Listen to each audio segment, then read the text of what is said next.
Buenas noches a todos, mi nombre es Patrick Aispurúa, maestro FIDE panameño de ajedrez, y me gustaría darles la bienvenida al tercer video, a la tercera entrega de la miniserie de partidas comentadas y analizadas que estoy grabando durante los siguientes días y semanas. Actualmente me encuentro en la ciudad de Guatemala, listo para jugar la segunda edición del torneo internacional del Club Caixa, que inicia mañana.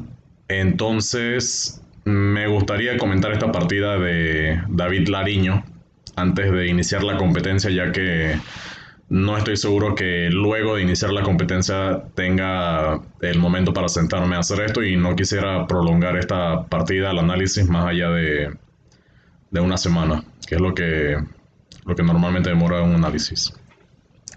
Entonces le traigo esta partida que se jugó en la segunda ronda del Campeonato Iberoamericano de Ajedrez, celebrado en la ciudad de Linares en agosto del 2019. Segunda ronda se juega contra el gran maestro español David Lariño, nieto. Según entiendo, es ex campeón de España. No sabría decir qué año ganó el campeonato español, pero es lo que tengo entendido. Entonces, si mal no recuerdan y vieron el video anterior, yo en la primera ronda jugué precisamente también contra Fier con piezas blancas igualmente. Entonces, ya teniendo un poco más de tiempo para descansar, para acomodarme en el hotel, para preparar, todo el día para preparar, pude tomarme el tiempo para asegurarme de que no me fueran a repetir esta línea de 1 B6 en respuesta a la apertura inglesa, que fue lo que me sorprendió en la primera partida. Y además para revisar qué estaba jugando David Lariño con piezas negras ante la inglesa. Es decir, intenté hacer mi labor como ajedrecista semiprofesional y preparar una partida como se debe, pero pequeña anécdota, si no es del interés suyo, puede continuar con el video, no hay problema. Pero rápidamente me di cuenta que David Lariño no es un jugador que juega cosas tradicionales. Es un gran maestro, claro, no hay que demeritarlo ni mucho menos, pero en el sentido de la apertura, él no tiene una apertura fija, él no juega líneas que uno consideraría principales, pero igualmente logra ganar los puntos, ¿no? Entonces rápidamente me di cuenta que no tendría gracia preparar contra una persona que juega absolutamente de todo, no hay chiste en preparar así. Entonces sencillamente me dediqué a que no me fuesen a repetir la línea de 1 B6 con negras. Y si así fuera, entonces estar preparado para la respuesta en el momento, ¿no? La respuesta adecuada según la teoría. Entonces, tal como algunos estarán pensando, eso fue precisamente lo que pasó. Entonces iniciamos la partida. Repito, yo voy piezas blancas y con piezas negras el gran maestro español David Lariño Nieto. Primera jugada, C4, apertura inglesa. Entonces, no sé por qué, pero por alguna razón me dio la impresión de que él se sentiría tentado a repetirme lo que jugué el día anterior.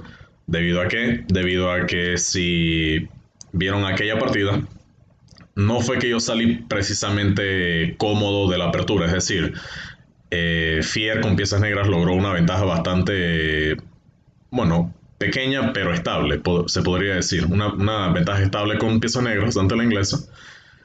Así que supongo que eso fue lo que él quiso repetir. Sin embargo, ya teniendo tiempo para preparar, pude asegurarme de que no fuese a ocurrir lo mismo que sucedió. Y luego de 1 B6, caballo F3. ¿Con qué idea? Con idea que si alfil B7, que es la idea que existe tras 1 B6, entonces yo juego la jugada G3 y posiblemente podríamos entrar en una línea con alfil F3, G por F3, F5, alfil G2, por ejemplo C5, F4, caballo C6.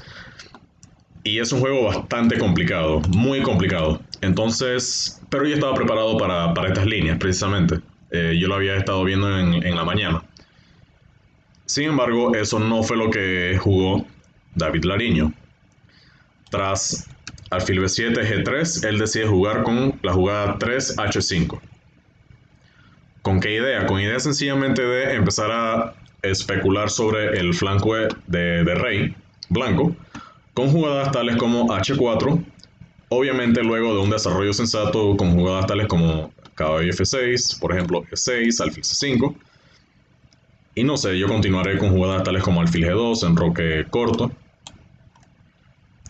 caballo c3 y d4, por ejemplo. Son las jugadas posibles, en los planes posibles en la posición.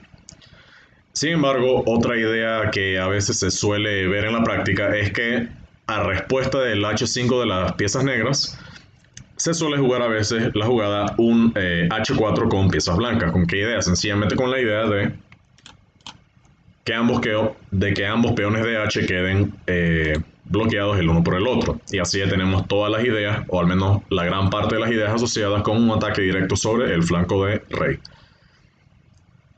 Y me pareció una buena idea en el momento. Yo reconozco y recuerdo que en ese momento yo pensé que h4 puede que no fuese del todo necesario, pero no me parecía tampoco una mala opción para sencillamente detener el ataque que él seguramente tenía planeado implementar. Entonces, h4. Y luego seguimos con jugadas de desarrollo regulares. Caballo c6, d4, e6. Es decir, esto es una defensa india de dama con las jugadas h4 y h5 incluidas. Sin embargo, acá empiezo a cometer las imprecisiones. Esta fue otra partida donde lamentablemente no tuve el chance de analizar en detalle la partida contra Fier y por lo tanto no pude discernir los errores cometidos en aquella partida. Por lo tanto, muchos de los errores que cometí en la primera partida también los cometí en esto. Y me refiero específicamente a no controlar del todo bien algunas casillas. En la partida anterior fueron las casillas negras del centro las que no pude controlar bien, o al menos no tan bien como debería haberlas controlado. En este caso van a ser las casillas blancas. ¿Y por qué digo esto? Ya que jugué la jugada A3, que es una imprecisión, no es del todo precisa.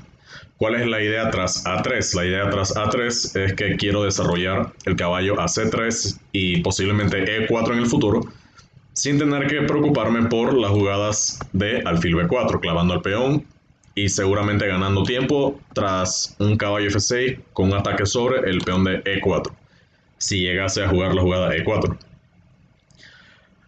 Sin embargo, A3 tiene un problema que es evidente con la siguiente jugada. La desventaja de la jugada A3 es que debilita las casillas claras del flanco de dama blanco. Y David Lariño intenta explotar esto de forma casi inmediata tras caballo A5. Entonces ahora tengo que tomar una decisión acerca de cómo quiero defender este peón. Jugadas tales como E3 son posibles, pero estratégicamente no me hubiese gustado aflojar esta diagonal. No me hubiese gustado que esa diagonal quedase sin ningún tipo de peón que pudiese apoyar a una pieza, en este caso el caballo de F3, para que esa diagonal se mantenga cerrada. Por lo tanto, E3 no me pareció una buena opción.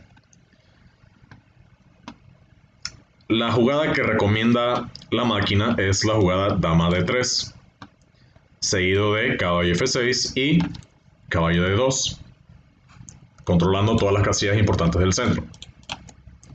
Además de la casilla B3 que está siendo defendida tanto por el caballo como por la dama. Este caballo ya no tiene mucho propósito en la casilla A5. Hubiese sido una mejor opción jugar dama D3, sin embargo, cometo lo que viene siendo ya, creo que el primer error de la partida. Juego la jugada caballo B a D2. ¿Cuál es el problema de la jugada caballo B a D2? En comparación con la línea anterior, con la variante anterior, ahora la dama se encuentra en la casilla D1 en lugar de la casilla D3, donde está mejor ubicada. Debido a esto, era mejor empezar con la jugada dama de 3, caballo F6 y luego caballo de 2. Repito, ubicando a la dama en una mejor casilla, en una casilla más activa donde puede apoyar la jugada E4 de una forma bastante rápida. Pero bueno, caballo de 2, error. Y las piezas negras continúan atacando el centro blanco, que ya ha quedado un poco comprometido debido a todas las piezas que tienen que defender casillas débiles. El caballo tiene que defender el peón de C4. El caballo de F3 se tiene que quedar donde está, ya que la torre de H1 estaría sin protección. La casilla E4 puede venir bajo ataque tras jugadas tales como caballo F6. Es decir, ya tengo que empezar a tener cuidado con las jugadas que realizo y por lo tanto David Lariño empieza a atacar este centro que está debilitado con la jugada C5. No vi ninguna otra mejor respuesta además de D por C5, ya que, repito, tras E3, esta diagonal queda demasiado debilitada. Si hago alguna otra jugada, él va a capturar en D4 y no voy a poder recapturar con el caballo, ya que la torre no está siendo defendida. Entonces D por C5 es una jugada que es casi obligatoria. B por C5. Obviamente no alfil por C5 porque tras la jugada B4 ganó una pieza. Alfil G2, desarrollo regular, caballo F6, enroque corto, dama B6. Entonces acá surge un problema. El problema que tengo en este momento es que, si se fijan en mis piezas, ninguna de mis piezas tiene ningún tipo de influencia más allá de la cuarta fila, más allá de la quinta fila, quiero decir. Mis piezas están bastante pasivas. Tengo debilidades en las casillas claras del flanco dama. El alfil de C1 todavía no se ha desarrollado, no tiene ninguna diagonal hacia dónde moverse. No está del todo claro hacia dónde tiene que jugar mi dama. Y las torres tampoco pueden hacer mucho en esta posición. Entonces, el razonamiento que yo utilicé para la siguiente jugada fue que, y es algo que me gustaría recomendar para todos los que me estén escuchando, es que si tienen una desventaja de espacio, están sufriendo un tipo de presión, como en este caso, que se está presionando sobre todos los peones del centro, bueno, el peón de C4 en todo caso, y las casillas centrales, entonces siempre es una buena idea considerar cambiar piezas para aliviar esa presión. Entonces, debido a ello, yo jugué la jugada caballo G5. ¿Con qué idea? Con idea de que me gustaría intercambiar este alfil de G2 por el alfil de B7. Y al mismo tiempo, este alfil de B7 va a dejar de tener influencia sobre el centro. Por lo tanto, voy a poder jugar jugadas tales como E4, caballo F3, torre 1, dama E2, en el orden que resulte conveniente. Entonces, en el momento, caballo G5 me pareció un plan práctico, un plan pragmático. Sin embargo, al módulo le gustaba más la jugada dama C2, con ideas parecidas, solamente que invirtiendo el orden de jugadas. Por ejemplo, caballo G4, B3, torre B8 para empezar a hacer rayo X sobre la columna B, específicamente sobre el peón de B3. Torre B1 sobre defendiendo al peón, alfil E7, desarrollo regular, alfil B2 y enroque corto. Y luego, entonces, caballo G5, ahora se amenaza mate sobre la casilla H7. Dice la máquina que hubiese sido una opción un poco más razonable. Sin embargo, fue caballo G5 lo que se jugó en la partida. El gran maestro Lariño intercambia alfiles en G2, alfil por G2, rey por G2, torre B8, nuevamente poniendo presión sobre el peón de B2, que no se puede mover ya que quedaría desprotegido en estas casillas. Al mismo tiempo, mi caballo no se puede mover, mi caballo de D2 quiero decir, no se puede mover ya que caballo B3 atacaría a estas dos piezas, la torre se tendría que mover por ejemplo, y luego el caballo captura el alfil de C1 y este peón de B2 queda incluso más débil que en este momento. Entonces no puedo mover el caballo, la dama no tiene sentido hacia dónde moverla. El caballo de G5 es la pieza más activa que tengo, no está haciendo nada por el momento. Así que caballo F3 fue una jugada que consideré en ese momento. Sin embargo, la jugada que terminé realizando al final fue la jugada 13 E4. ¿Con qué idea? Con idea de que me gustaría sencillamente evitar estos planes con D5 y empezando a presionar sobre los peones débiles de, bueno, en todo caso el peón débil de C4. Pero al mismo tiempo, D5 permitiría la apertura de la columna E y con ello algún tipo de contrajuego que yo pudiese generar en ese sentido. Entonces E4 me pareció una buena opción en el momento, si bien es cierto que debilita la casilla D4, que pudiese ser aprovechada por el caballo. Tras cualquier jugada de caballo a C6 yo pudiese simplemente retirar el caballo al mismo tiempo que defiendo la casilla D4 que ha sido debilitada por la jugada anterior. Por lo tanto, E4 no me pareció una jugada terriblemente mala, pero ya tengo que empezar a buscar chances prácticos. Ya estoy empezando a sentir un poco la necesidad, la desesperación de buscar contrajuego con piezas blancas, increíblemente. Entonces, las piezas negras juegan caballo G4 con ideas de llegar a la casilla E5. Entonces, acá debo tomar nuevamente otra decisión. ¿Qué jugada me gustaría realizar? Tengo, como siempre, la jugada caballo F3. Este caballo aún no se puede mover, el caballo D2 aún no se puede mover, ya que caballo B3 atacaría estas dos piezas y tras un cambio del caballo de B3 por el alfil de C1, el peón de B2 quedaría irremediablemente débil. Entonces, movimientos de caballo de D2 no son posibles. El peón de F por el momento no se puede mover, ya que caballo de 3 ganaría la dama. Torre E1 es posible.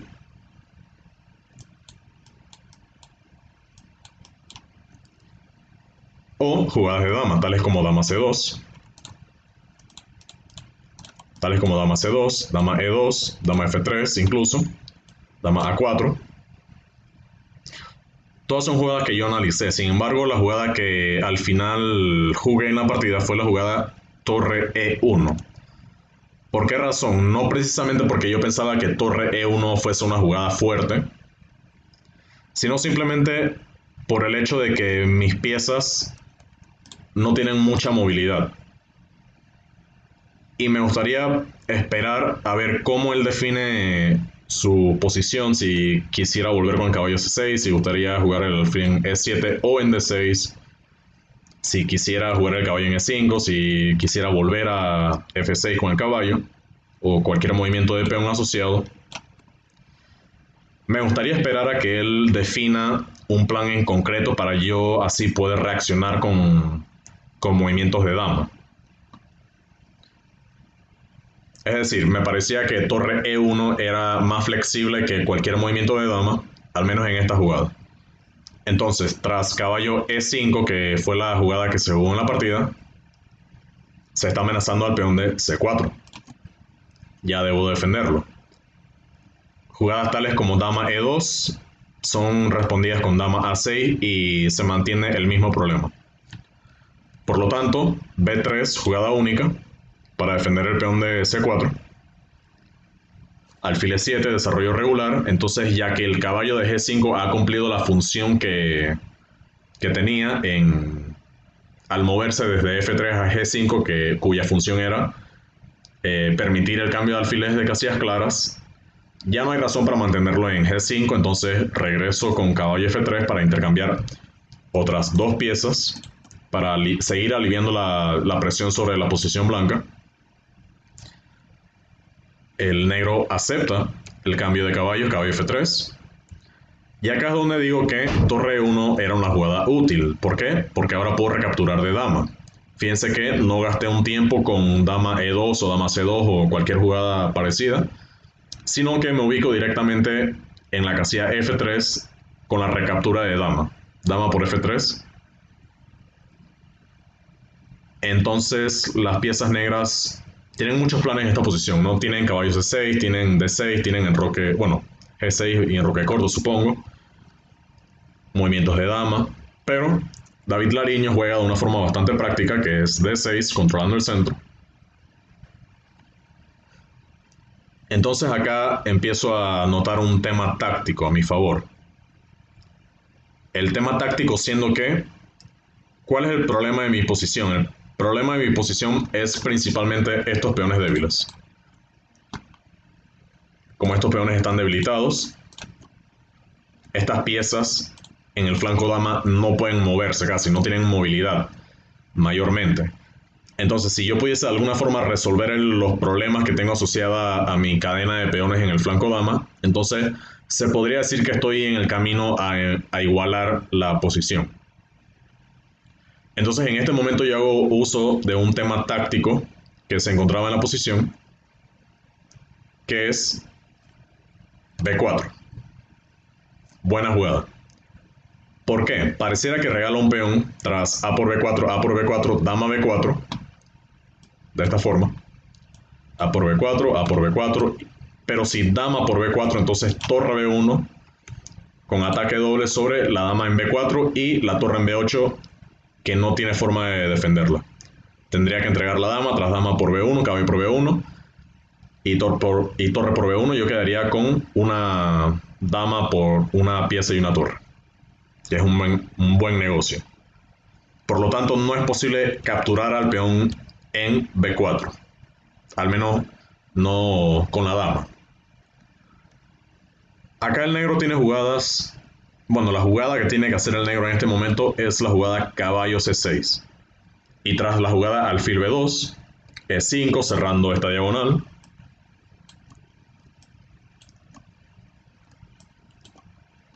Se continúa con torre E a B1, manteniendo los rayos X sobre el peón de B4. Dama C7, alfil C3, protegiendo al peón de B4. Caballo D4 atacando a la dama y tras dama D1 nosotros alcanzamos una posición que es bastante complicada donde hay muchos planes para ambos bandos. Yo pudiese de alguna forma intentar cambiar este caballo en D4 y establecer un bloqueo en D3 y tratar de jugar contra el alfil malo y el caballo bueno. Pudiese yo intentar llegar con mi caballo a la casilla D5 para presionar a la dama y al alfil y a la posición negra en general. Podría incluso asegurar un poco más la posición de mi rey y empezar a jugar con planes tales como F4. Sin embargo, las piezas negras también tienen planes parecidos, como por ejemplo enroque corto, tras proteger al peón de H de una forma adecuada. F5, por ejemplo, dama B7, poniendo presión sobre la diagonal. Es decir, hay muchos planes en esta posición. Sin embargo, la jugada que jugó David Lariño en esta posición, tras B4, se podría llamar el error decisivo de la partida. ¿Por qué razón? ¿Cuál fue la jugada primero que todo? La jugada fue C por B4. A lo que yo respondo A por B4 y caballo C6. Y se preguntarán, pero ¿cuál es la diferencia entre caballo C6 en la jugada anterior y caballo C6 en esta jugada? La diferencia, y hace toda la diferencia del mundo, es que esta columna de A ya ha sido abierta. Y ni siquiera tuve que invertir tiempo al desarrollar o a poner en juego esa torre, sino que desde su casilla inicial ya se encuentra activa. Entonces ahora fíjense que el bando que tiene el problema de los peones débiles en el flanco dama ya no son las piezas blancas, ahora son las piezas negras, porque yo tengo la intención de jugar, si se me permite, B5 en la siguiente jugada y este peón de A7 va a ser una debilidad, ya que no va a poder moverlo hacia A5 para defenderlo, digamos, ya que B por A6 sería una captura al paso. Entonces, increíblemente, de una jugada a otra, son las negras las que tienen peones débiles en el flanco dama. Y vamos a ver cómo se continúa. B5, caballo E5. Y repito, estoy jugando en este momento contra el peón débil de A7. Por lo tanto, la jugada razonable en esta posición es sencillamente buscar el cambio de damas. ya que tras el cambio de damas, este peón no estaría siendo defendido. De hecho, en este preciso momento se amenaza torre por A7, ya que la dama no puede recapturar porque se pierde la dama en A7. Entonces tiene que defender el peón de A7 de alguna forma. Él lo defiende con alfil D8. Y yo juego alfil A3. Ahora mirando al peón débil de D6. Y desde C5 también está en el aire. Digamos que las negras juegan una jugada tal como enroque corto. Solamente para ilustrar los peligros que se presentan en la posición de las piezas negras. Digamos, enroque corto. Una jugada regular de desarrollo. Entonces las blancas tienen dama por B6, torre por B6, defendiendo al peón de D. Pero tras la jugada F4, caballo G4, E5, no hay una forma satisfactoria de defender este peón, ya que se puede atacar de una forma demasiado fácil. Por lo tanto, en esta posición las blancas tendrían ventaja decisiva. Si en lugar de enroque corto, las negras juegan, digamos, alfil F6, entonces C5 es una jugada fuerte, ya que tras D por C5, alfil por C5, este rey se le impediría enrocarse. Entonces, digamos, tras dama por E3, torre por E3, alfil B6, alfil por D6 es una buena respuesta, ya que tras torre D8, alfil por E5, alfil por E3 y caballo F3, donde me encuentro actualmente con una calidad de menos, pero son demasiados peones por la calidad que perdí. Y jugadas tales como E5, caballo G5, caballo 4, caballo D6 son posibles. Entonces, debido a todas estas razones, las negras juegan en la jugada torre C8. Y tras dama por B6, alfil por B6, alfil por D6, las negras no pueden recapturar en la casilla C4 con el caballo, ya que tras caballo por C4, caballo por C4, torre por C4, alfil B8, alfil D4, torre A6, torre C2, atacando al peón débil de F2, alfil por A7, torre por F2 jaque, rey H3, torre D2, alfil por D4 y torre por D4. Llegamos a un final de torres donde las blancas tienen una ligera ventaja debido al peón pasado de la columna B. Entonces hubiera sido una mejor opción, digamos, a lo que pasó en la partida. Sin embargo, era una ventaja bastante estable y ya aquí solamente se están jugando por dos resultados: o las blancas entablan o las blancas ganan. Entonces, tras la jugada alfil por D6, el gran maestro David Lariño juega la jugada caballo D3, pero tras torre E2, las negras se quedan sin jugadas prácticamente, ya que E5 es una amenaza importante, torre A3 es otra amenaza. Entonces las negras juegan torre D8, pero tras E5 ya las blancas tienen ventaja decisiva, ya que en la siguiente jugada se jugará caballo E4 seguido de C5 y cae el peón de A7. Por lo tanto, F6 para intentar complicar el asunto en el centro, pero caballo E4, siguiendo el plan, se amenaza la jugada C5 ganando una pieza, ya que este alfil no tiene una buena retirada. F5 para impedir ese avance, caballo G5 atacando al peón débil de E6. Torre H6, única forma buena de defender el peón, ya que tras rey D7, caballo F7 gana una calidad. Entonces, torre H6 defendiendo al peón de E6. Y aquí yo noto que hay una táctica bastante sencilla, que es la jugada torre A3. ¿Con qué idea? El caballo solamente tiene una casilla para evitar ser capturado, ya que B2 está siendo defendido por la torre. C1 dejaría el caballo encerrado, B4 está siendo protegido por el alfil y las casillas del flanco rey están siendo defendidas por otras piezas. Entonces caballo C5, pero tras alfil por C5, alfil por C5 a respuesta, torre A6, atacando al peón débil de E6 nuevamente.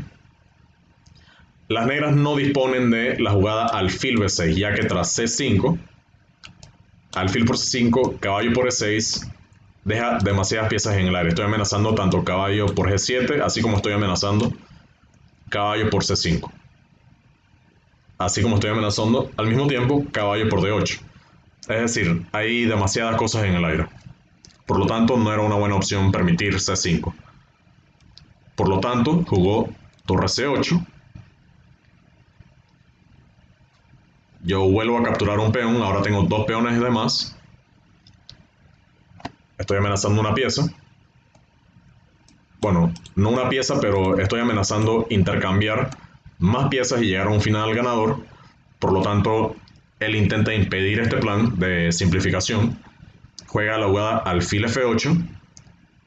C5, simplemente empezando a marchar los peones. Rey E7, intentando definir la situación del caballo en E6. Pero tras caballo F8, torre por A6, B por A6, rey por F8, tengo esta jugada torre B2, tomando control de la columna B y mirando la casilla B7 para atacar al peón de A7. Entonces se jugó torre por C5, torre B8 jaque, rey F7, torre B7 jaque, rey E6, atacando tanto al peón tanto con el rey como con la torre de C5. Sin embargo, acá tengo la sencilla jugada F2 a F4, protegiendo a la cadena de peones. Y continúa la amenaza sobre el peón de A7. Por lo tanto, ya en este momento sé que estoy completamente ganado. Simplemente tener cuidado con lo que sea que él esté intentando hacer. Rey D5, torre por A7, rey E4, torre B7, intentando empezar a avanzar los peones. Torre C2 jaque, rey H3 para cubrirme de los jaques. Torre A2, A7. Rey F3. Entonces, en esta posición, el único plan de él es de alguna forma darme mate con la torre. Ya sea de alguna de estas formas. O perpetuo, cuanto menos. Entonces, en este momento, simplemente me dedico a detener el avance de los peones por un par de jugadas y atender las amenazas como debería antes de simplemente coronar, ya sea en A8 o ya sea en E8. Entonces, E6, torre A1, amenazando torre H1 mate, pero tras torre B3, rey F2, torre B2 jaque, rey F3, E7. ¿Con qué idea? Con ideas de que si torre H1, entonces tengo torre H2, única jugada, que me permite ganar la partida, ya que tras torre G2, que pareciera que vuelve a amenazar el mate en G3, tengo la intermedia dama, peón A8 dama, jaque, y gano la partida en pocas jugadas. Entonces, por esa razón fue necesario hackear en B3 antes de empezar a avanzar los peones nuevamente. Y tras G5 se vuelve a amenazar mate una vez más, digamos con A8 por ejemplo. Bueno, A8 viene siendo jaque, pero digamos E8 por ejemplo, por decir algo simplemente. Entonces torre H1 jaque, torre H2 y G4 viene siendo mate. Entonces simplemente tener cuidado con eso. Por lo tanto, cuando hace G5 yo simplemente recapturo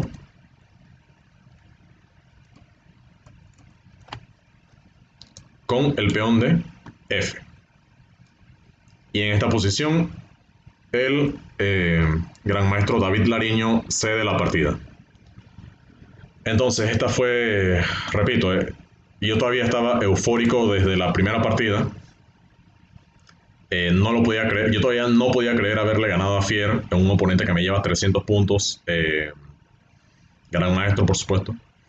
Y ahora nuevamente ganar esta partida de una apertura en donde yo estaba inferior casi toda la fase de la apertura, fue bastante, nuevamente, especial para mí. No me gustaría usar esa palabra tan ligeramente, pero fue una partida especial para mí también, ya que a pesar de todos los problemas que tuve en la apertura, que caí en una posición mala, casi en la jugada 5, logré reponerme, logré verificar los planes que existían en la posición, mayormente analicé tal como se debía, simplemente fue la estrategia en algunos momentos que me falló, pero fue una buena experiencia sobre todo, ¿no? Y bueno, tras esta victoria me situaba con 2 puntos de 2 posibles, ya 2 victorias ante grandes maestros. Estaba también liderando el torneo, aunque a la segunda ronda eso realmente no tenía sentido. Pero me encontraba, era parte de ese grupo de jugadores que tenía 2 puntos de 2 posibles. Y en la tercera ronda estoy seguro que ya todos saben contra quién tuve que jugar, ya que yo era la persona de menor elo en ese grupo de 2 jugadores y Paco Vallejo era la persona de mayor elo en ese grupo de 2 de 2. Por lo tanto, creo que el Swiss Manager en esos casos hace el emparejamiento. Y bueno, eh, partida contra Paco Vallejo con piezas negras. GM 2700, piezas negras. No sabía qué esperar, pero eso lo veremos en el siguiente video. Si les gustó este video, les pareció divertido, les pareció entretenido, aprendieron algo, me sentiría agradecido si pudiesen indicarlo en la sección de comentarios, asimismo también darle un like al video, compartirlo si así gustan. Y nos vemos en el siguiente video que por supuesto viene siendo la partida contra Paco Vallejo. Entonces me despido por el momento y hasta luego.